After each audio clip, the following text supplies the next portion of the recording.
आज की कहानी यूएसए से डॉक्टर सुदर्शन प्रियदर्शिनी की अवैध नगरी है। सुनिए वैदेही के स्वर में।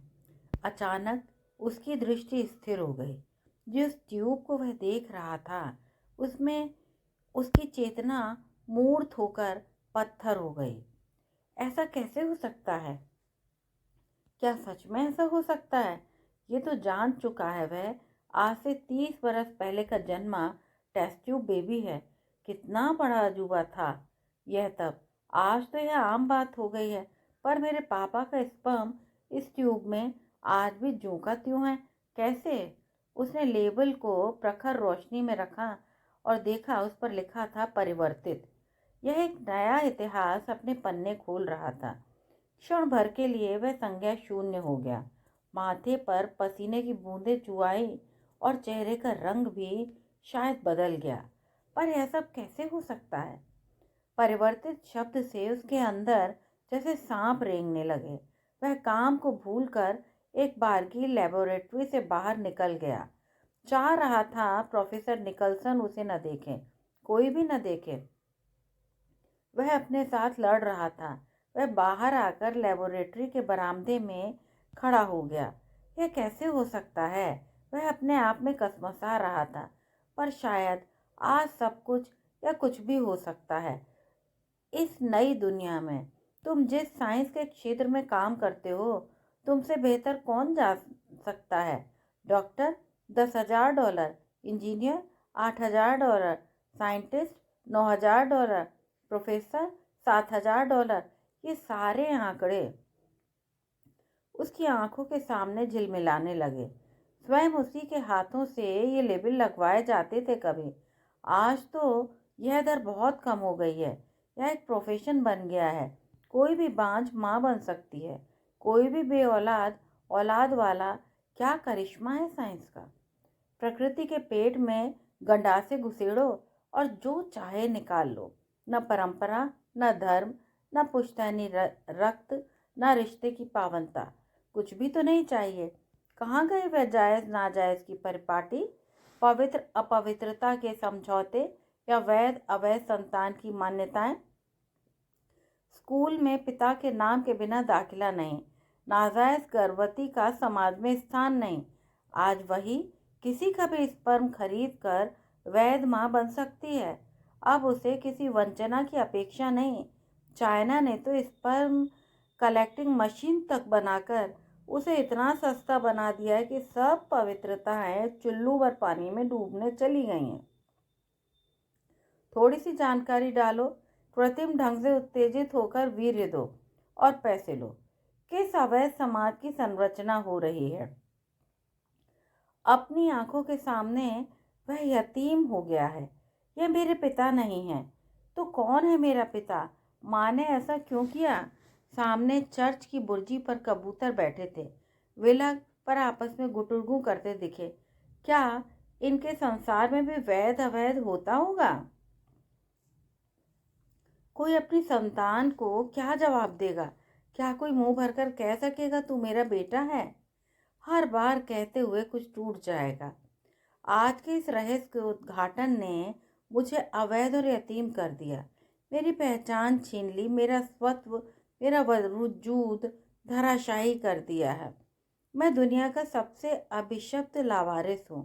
माँ, आज मुझे आपका माँ होना भी बेमानी लगता है।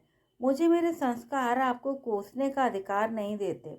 पर आज समझ सकता हूँ, जब यहाँ के बच्चों को अपनी माँ को बिच कहते हुए सुनता था तो कैसे झुंझलाता था। आज यह झुंझलाहट कितनी बेमानी लगती है। आज उन बच्चों की माँ के प्रति नकारात्मकता को तह तक महसूस कर सकता हूँ। अपने अंदर कितने छलनी होकर वे ऐसे शब्द कह पाते होंगे जब वे अपनी माँ को दूसरों की बाहों में अपदस्थ देखते होंगे। मैं स्वयं को ठोक ठोक कर पूछता हूँ, क्या सच में तुम मेरी माँ हो? तुम मेरी माँ कैसे हो सकती हो? इतना महत्वाकांक्षी होना, इतना अहमी होना तुम में कहाँ से आया माँ? मैंने अपना ननिहाल देखा है। उन सबके बीच में आपकी गिरावट का कोई तोल नहीं बैठता। मैं मानता हूँ जो चीज़ सबको आसानी से मिल जाती है वह आपको नहीं मिली।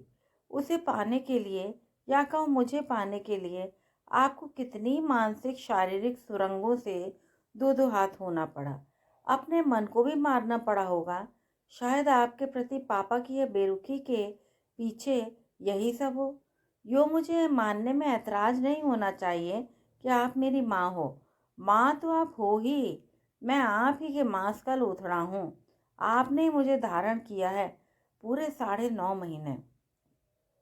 कितना दुखदाई रहा होगा उससे पहले का सारा तारतम्य, सारी प्रक्रिया, सारी शल्य क्रियाएं, और उस पर कैसे आप मेरी एक एक सांस के साथ जीती और मरती रही होंगी।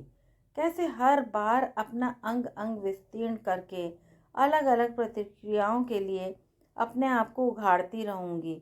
नहीं, न जाने आप कितने हाथों ने आपको छुआ होगा। अगर मैं आपकी संतान होकर यह सब नहीं निगल सकता तो सोचो पापा कैसे निगल सके होंगे। पर यह आज का सच न जाने किन रास्तों से चलकर मुझ तक पहुंचा है। क्या किसी तरह ये पापा के पास भी पहुंचा होगा या पहुंच जाएगा? अगर हाँ, तो आपके लिए उनकी उपेक्षा का मैं आज नामकरण कर सकूंगा और उनके समक्ष नतमस्तक हो सकूंगा। न जाने किसकी आत्मा लेकर मेरा जन्म हुआ है। इस जन्म में मैं अपनी ही माँ से प्रतिशोध ले रहा हूँ। उन्हें गलत साबित करने पर तुला हूँ। क्षमा करना माँ, मैं इतना विशाल हृदय नहीं हूँ। नहीं जानता इतने सालों से आपने इस झूठ को कैसे अपने अंदर पाल रखा है। आज भी पाला हुआ है। धुआं तक नहीं उठने दिया इन सुलगती चिंगारियों का। कहते हैं नारी के कई रूप होते हैं, पर शायद यह सबसे रहस्यमय रूप है। आपको सीढ़ी के ऊपर खड़े रहने की तमन्ना थी और आज मेरे इस वजूद को लेकर खड़ी भी हैं। मैं अपनी उम्र का नामी साइंटिस्ट माना जाता हूँ। शायद यही आप चाहती थी, पर शायद आप नहीं जानती कि आज उसी गली के मुहाने पर मैं आपके वास्तविक चेहरे को पहचान कर एक अपरिचित हो गया हूँ। अगर मैं कहूँ कि इससे अच्छा आप कोई सरोगेट मदर ढूंढ लेते, तब आप कहोगे कि मैं पुरुष हूँ और पुरुषवाद में बोल रहा हूँ। अगर पापा किसी दूसरी स्त्री को गर्भवती करके आपकी गोद भरते तो क्या वह ठीक होता? और अगर आपने ऐसा किया तो क्या गलत किया है? इसमें कम से कम भावनात्मक या शारीरिक संबंध बनाने की तो संभावना नहीं रह जाती। आपने किसी को छुआ नहीं, किसी के पास नहीं गई, संभोग नहीं किया, लेकिन किसी पर पुरुष को अपने अंदर धारण तो किया है ना। न छूने पर भी पाप तो है ना। इससे भी बड़ा पाप कि आज आपने मुझसे मेरा पिता छीनकर मुझे अनाथ कर दिया। हमारे बीच का संबंध तंतु तोड़ दिया, मेरा ब्रह्मांड खाली कर दिया। मेरे पिता मुझे छुएंगे तो मेरे अंदर एक खालाव उभर आएगा। क्या मैं उनकी आंखों में आंखें डालकर उन्हें पापा कह सकूंगा? मैं मानता हूँ कि यह रहस्य आप ही नहीं, साइंस भी सबसे छिपा कर रखती है। मानव जगत की वर्जनाओं का साइंस भी आदर करती है। जब तक कि कोई लिखकर अनुमति न दे, उम्र भर वह अज्ञात ही रहता है। सब कुछ बायोलॉजिकल नहीं होता, उसके पीछे छिपी मान्यताएं भी होती हैं। आने वाली दुनिया की अवैध नगरी में कोई नहीं जानता होगा कि वह किसे अपना पिता कहे। कहे तो क्या सचमुच वह उसका ही पिता होगा? आप सोच रही होंगी कि मैं आज मान्यता और नैतिकता की बात कर रहा हूँ, जबकि मैं सदैव पुराण पंथियों को झुठलाता रहा हूँ। हाँ माँ, यहाँ मैं यह कहूँगा कि ये सब मान्यताएं भी आप ही की दी हुई हैं, आपसे ही लिए हुए संस्कार हैं। याद है जब मैं इवाना को डेट कर रहा था तो हर बार मुझे यही सुनने को मिलता था, एक बार सीमा पार करके आप म्लेच्छ हो जाते हैं, उसके बाद आप अपनी नज़रों में भी कभी नहीं उठ पाते। आज मैं इस विषय में आपको क्या कह सकता हूँ मैं नहीं जानता। आप अपनी इस महत्वाकांक्षा के समक्ष अपनी नज़र में कितनी गिरी और उठी होंगी। पापा के बिजनेस क्रैश के बाद आप ऐसी बदली कि आपने मनुष्य को केवल उसके पैसे से मापना शुरू कर दिया। आपके पास सबको तोलने का एक तराजू आ गया। ऊपर से पापा की कमतर पढ़ाई ने आपकी ईगो को और भी हवा दे दी। आप दिन पर दिन अपने आप को किन्हीं बैसाखियों पर खड़ा करके ऊंचा समझती रहीं। आज तक आप अपनी नज़रों में जितनी गिरी होंगी सो गिरी होंगी, पर आज मेरे मन की ऊंचाई से आप पूरी तरह गिर गई हैं। कब मैं यह सब आपको कह पाऊंगा नहीं जानता, पर उस समय आप पर क्या बीतेगी यह अवश्य जानता हूँ। वह स्थिति कोई सार्वभौम नहीं होगी। आज प्राकृतिक नियमों की कहानी मेरे सामने खुल गई है। सब कुछ सजीव है। जरा गहराई से सोचता हूँ तो लगता है शायद वह गहराई मैंने आपके साथ भी कभी महसूस नहीं की। सदैव अपने आप को समझाने की जुगत करता रहा।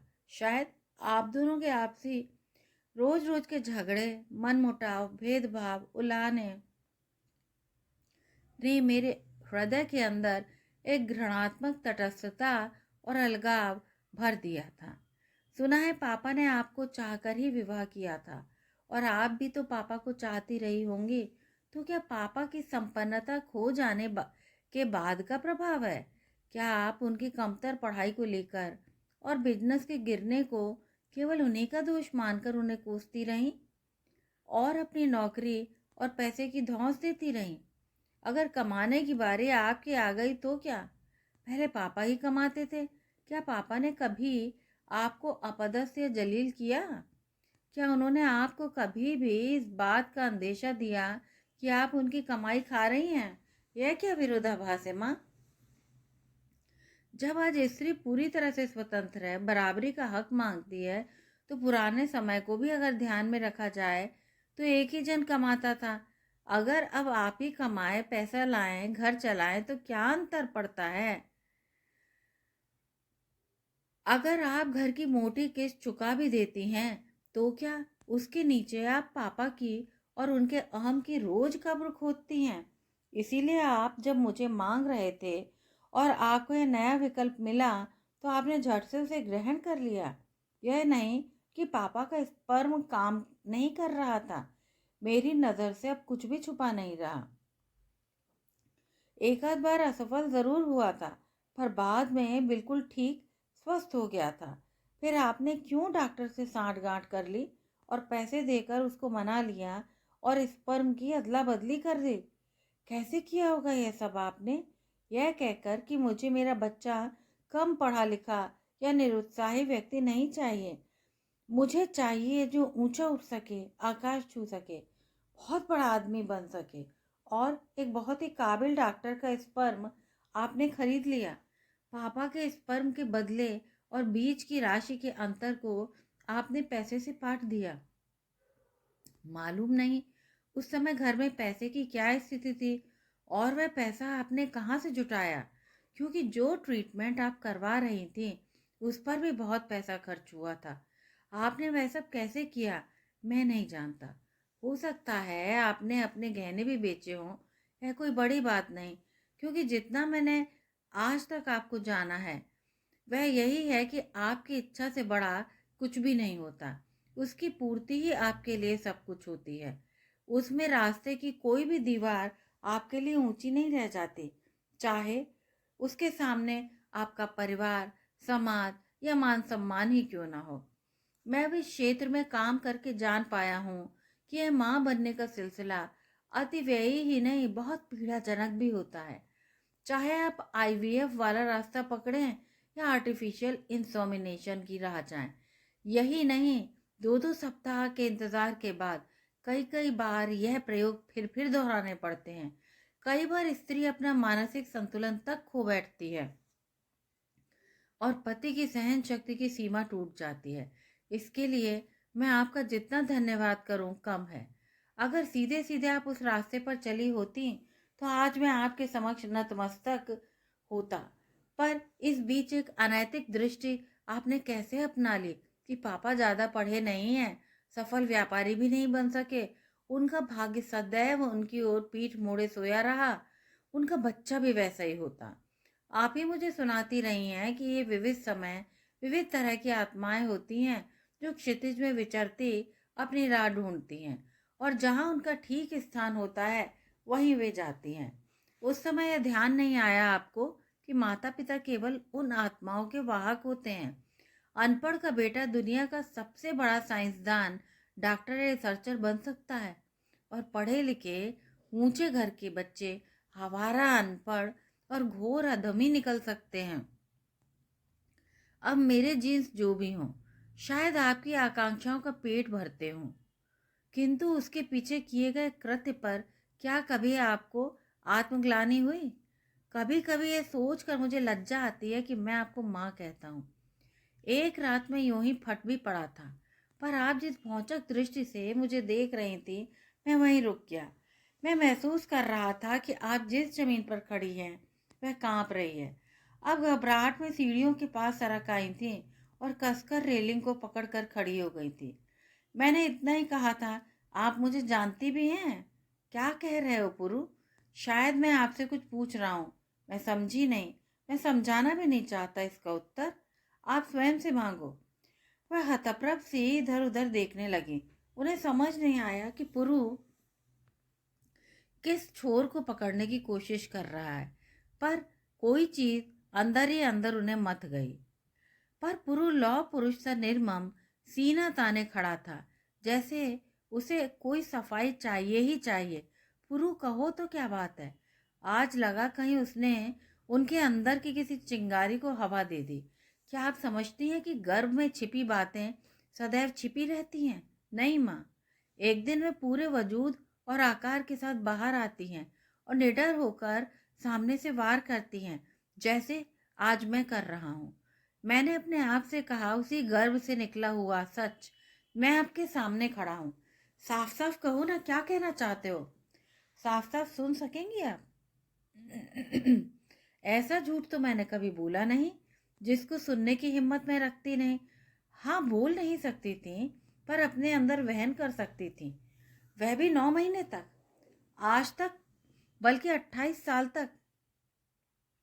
बड़ा गहरा पेट है आपका माँ, कुएं की तरह गहरे तल तक आपका पानी सुरक्षित रहता है, और कोई झांके तो केवल स्वच्छ जल। कहना क्या चाहते हो? अब उनकी जिह्वा पर कटुता उठता रहे। मैं बताना भी चाहूं तो साफ शब्दों में न बता पाऊं। छिपाने के लिए ऐसा क्या है जो तुम शब्दों में नहीं बता सकते? पर माँ के सामने उपालम और अनादर बन के खड़े हुए हो।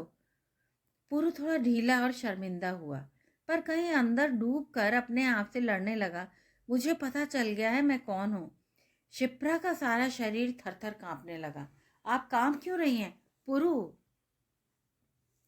एक दयाद्र सी आवाज शिप्रा के मुंह से निकली। उसे लगा किसी ने भरी सभा में एक बार फिर द्रौपदी का आंचल खींच लिया है। एक बार फिर द्रौपदी व्यक्तिगत मान के समक्ष नंगी हो गई है, और सारी दुनिया उसे फिर से अर्धनग्न देख रही है। पर उन्होंने साहस जुटाकर जोर से कहा, कहो क्या कहना है? बाद में कहूंगा। उस समय पुरु देख रहा था, वह इतना विवश महसूस कर रही थी जैसे अगली सांस गले में ही अटकी रह जाएगी और वह वहीं की वहीं ढेर हो जाएंगे। अभी भी शिप्रा भयभीत और पूर्णतः आश्वस्त थी कि वह नहीं हो सकता जो वह सोच रही है। पुरु ने अपने आप को झटका दिया और स्वयं को स्वस्थ और आश्वस्त करने में जुट गया। वह सो रहा था या जाग रहा था, पर आज वह क्या करने चाह रहा था? आखिर वह उसकी माँ है, पर क्या एक माँ के कर्तव्य में यह शामिल नहीं होता कि वह बताए उसका बाप कौन है? उन्होंने एक छद्म बाप के साए के नीचे कृत्रिम मान अपमान से बचने के लिए मेरी और अपनी जिंदगी काट दी। उन्हें तो अपने विजयी होने पर पूरा गर्व ही होगा। आप मुझे जन्म देकर भी कृतार्थ नहीं कर पाई माँ। मुझे अपने स्वत्व से सामना करने में कोई हट नहीं। मैं तो उस अनजान व्यक्ति से मिलना चाहता हूँ जो शायद स्वयं नहीं जानता कि वह मेरा बाप है। वह यह भी नहीं जानता कि वह भी एक तिजारती है और सदैव एक व्यापारी ही रहा है। उम्र भर एक अधूरा स्वार्थी इंसान, जिसने कभी पलटकर यह नहीं पूछा होगा वह और कहाँ कहाँ टुकड़ों में जी रहा है। मुझे लगता है मेरी इस कहानी का कोई तथ्य या छोर नहीं, कोई अंत नहीं। यह एक अनंत काल तक अंधेरे में गूंजती चीख की तरह एक पुकार बनकर प्रतिगूंज करती रहेगी। परिवार की स्वायत्तता संबंधों की पवित्रता, रक्त संबंध सब ताक पर आ लगे हैं। एक निर्वंश जंगल समाज पैदा हो रहा है। शायद जंगल में जानवर हमसे अधिक अपने रक्त की पहचान कर पाते होंगे और यह निर्वंशता सौ सौ मुंह खोल कर गूंजने लगेगी। मैं आज विज्ञान के इन कृत्रिम आविष्कारों और परिणामों को लानत भेजता हूँ। आने वाली अवैध पीढ़ी पर थूकता हूँ। मुझे मेरा पिता चाहिए, मुझे मेरी पहचान चाहिए। मैं कैसे जानूं? माँ तुम बताओगी, या मैं लेबोरेटरी में बैठकर एक एक स्पर्म क्रम की तह तक जाकर उसे ढूंढूं और स्वयं पाऊं? नहीं तो मैं अपने मनोशास्त्र में अवैध ही रहूंगा। किस पिता को अग्निदाह देने का अधिकार मुझे मिल जाएगा? यदि आपको यह कहानी अच्छी लगे तो कृपया चैनल को लाइक, शेयर और सब्सक्राइब करें। धन्यवाद।